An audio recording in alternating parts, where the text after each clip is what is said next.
Project की lease जो है मार्च 2024 में पूरी होने वाली है और स्टेट्स की रीजनल कॉन्फ्रेंस थी। तो मैंने कहा कि जब लीज पूरी हो रही है तो उस प्रोजेक्ट को हिमाचल प्रदेश को मिलना चाहिए। और उस मामले में हमने गृह मंत्री के सामने भी बात रखी, पंजाब के मुख्यमंत्री जी के भी सामने बात रखी, सब मुख्यमंत्री और जो ऑफिसर्स थे उनके सामने हमने बात रखी। तो उसके बाद जो आगे फैसला भारत सरकार करेगी उसमें उसको अमल में लाएंगे। दूसरा, बीबीएमबी में भाखड़ा व्यास मैनेजमेंट बोर्ड में हमारा कोई परमानेंट मेंबर नहीं है तो होता है। तो मैंने कहा कि रोटेशंस पर हमारा एक परमानेंट मेंबर होना चाहिए, जैसे कि पंजाब का होता है, हरियाणा का होता है, और हमारा भी एक परमानेंट मेंबर होना चाहिए।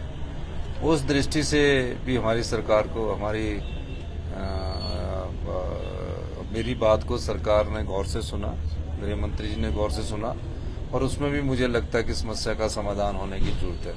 तीसरी बात मेरी जम्मू कश्मीर के गवर्नर साहब से भी हुई है और लेह के गवर्नर साहब से भी हुई है। पिछले कई वर्षों से जम्मू कश्मीर के जो लोग हैं, जो हमारी बाउंड्री चुराहा के साथ लगती है, उसमें अंदर तक आ जाते हैं और वहां कब्जा कर लेते हैं। तो हमने कहा कि एक तो जो सर्वे ऑफ इंडिया है उसकी मैपिंग होके ये लग जाए, और दूसरा जो सरचू के पास अंदर को आते हैं लेह से, जो उनकी बाउंड्री लगती है, उसके बारे में मेरी बात हुई। तो मुझे दोनों लेफ्टिनेंट जनरल गवर्नर ने ये कहा है कि हम इस मामले में अपने होम एडवाइजर को भी बोल दिया है, और मुझे लगता है कि इस प्रकार की वारदात है जो पिछले कई सालों से होनी है, उसको रोकने की बात की। एक और मैंने बात की कि जो हमारे इन्वेस्टमेंट मीट पर भारतीय जनता पार्टी के समय SJVN के साथ समझौते हुए हैं, जिसमें जिंदगी भर के लिए पावर प्रोजेक्ट, चाहे वो सुन्नी है, लूरी है या धौला से नदौन का प्रोजेक्ट है, वो जिंदगी भर के लिए उनको दे दिए। उसमें जो 12% फ्री रॉयल्टी की बात हमने कही है कि वो 12% फ्री रॉयल्टी जब हम और प्रोजेक्टों में ले रहे तो ये भी हमको मिलनी चाहिए, और 40 साल बाद वो प्रोजेक्ट हिमाचल को वापिस आना चाहिए। मकसद ये है कि 40 साल बाद की जो युवा पीढ़ी है उसको वो आत्मनिर्भर हो और सामर्थ हो। अब हमारे को जो उन्होंने इन्वेस्टमेंट एग्रीमेंट किए उसमें लाडा भी नहीं दिया, और जो GST हमको मिलना था वो भी उन्होंने खत्म कर दिया। तो GST मिलने में जो हमारा पानी और हमको न मिले, तो उस मामले को भी मैंने उस फोरम पर उठाया है। और चौथी बात मैंने कहा कि स्पेशल रिलीफ पैकेज जो है उसको आप करिए। स्पेशल रिलीफ पैकेज नहीं करना तो जो हमने अभी भारत सरकार के जो डिजास्टर्स के नॉर्म्स होते हैं, केंद्र सरकार के डिजास्टर के नॉर्म होते हैं, उसके हिसाब से हमने 10,000 करोड़ रुपए के उनके नॉर्म्स के हिसाब से जो हमने डैमेज है उसको भेजा, तो उसके हिसाब से हमारा तकरीबन 1,500 और 2,000 करोड़ मिलता है। वो तो दे दीजिए, वो तो हमारा बनता है। तो 2 बार तो केंद्रीय टीम आ गई है, तीसरी बार भी आप हमारे को केंद्रीय टीम अब 28-29 को आने वाली हो, तो वो तो दे दीजिए। तो उस मामले में भी मैंने वो बात की है, और मुझे लगता है कि मेरी बात को हमने फर्मली बात की, बड़े गौर से सुना है, और इस मामले में जल्दी ही हमें कुछ न कुछ राहत मिलने की संभावना है।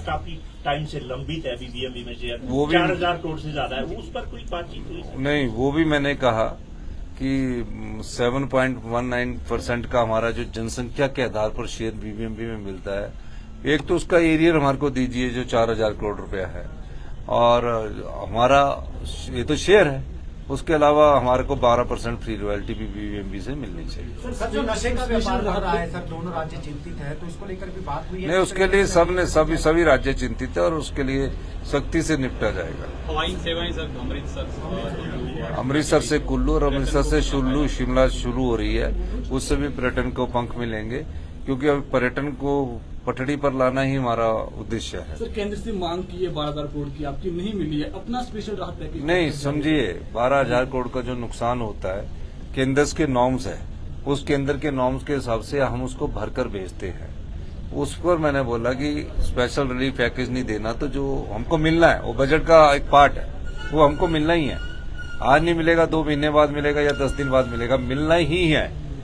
जो हमारा कोई नुकसान होता है ना, उसके अलावा मैंने मतलब कोई स्पेशल रिलीफ पैकेज और मिले।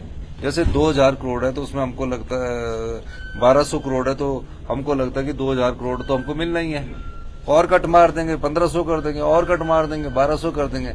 लेकिन उसके अलावा अगर आप स्पेशल रिलीफ पैकेज देते हैं तो उस रिलीफ पैकेज के माध्यम से हम लोगों की अच्छी सेवा कर सकते हैं। नहीं तो केंद्र सरकार के नियमों के अनुसार ही वो धन खर्च होता है, जिसमें 1.25 लाख रुपया 1 किलोमीटर सड़क की रिपेयर के लिए मिलता है। तो राज्य सरकार अपना कब करेगी सर? क्योंकि आप राज्य सरकार का अभी जो स्पेशल रिलीफ पैकेज है, मेरी अभी बैठक होने वाली है।